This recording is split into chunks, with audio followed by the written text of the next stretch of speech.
छी सब सखी बहिन पा।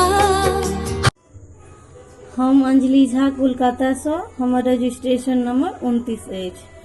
हम मूड़न या उपनयन के एक रात में गीत गायल जाइए, भगवती के आराधल जाइए, से गाना गाबि रहल छी।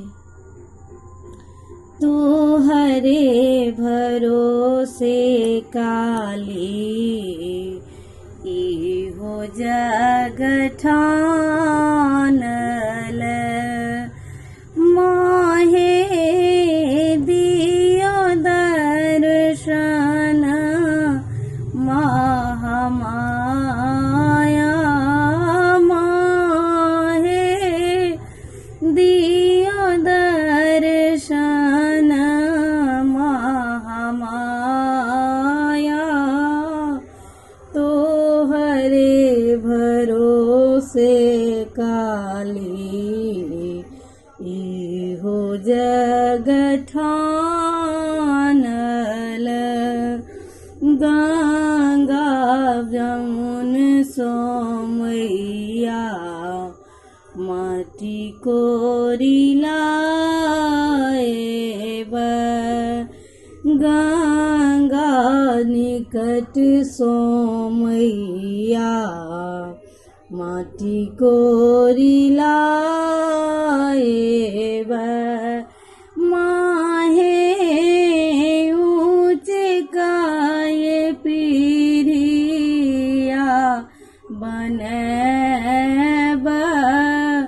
तोहरे भरोसे काली इहो जग ठानल, गंगा जमुन सोमैया जल भरि लाएब, माहे पीढ़िया निपैब तोहार, माहे पीढ़िया निपैब तोहार।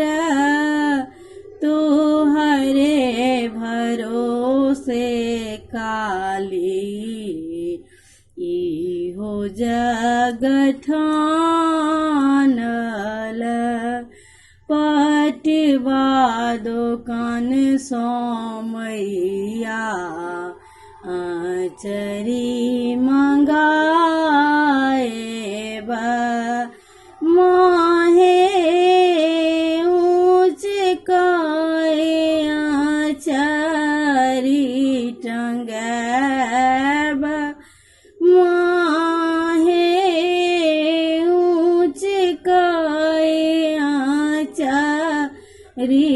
टंगैब। तोहरे भरोसे काली इहो जग ठानल, हलुआई दोकान सोमैया मधुर मंगाएब, माहे भोग लगाएब तोहार, माहे भोग लगाएब तोहार। तोहरे भरोसे काली इहो जग ठानल।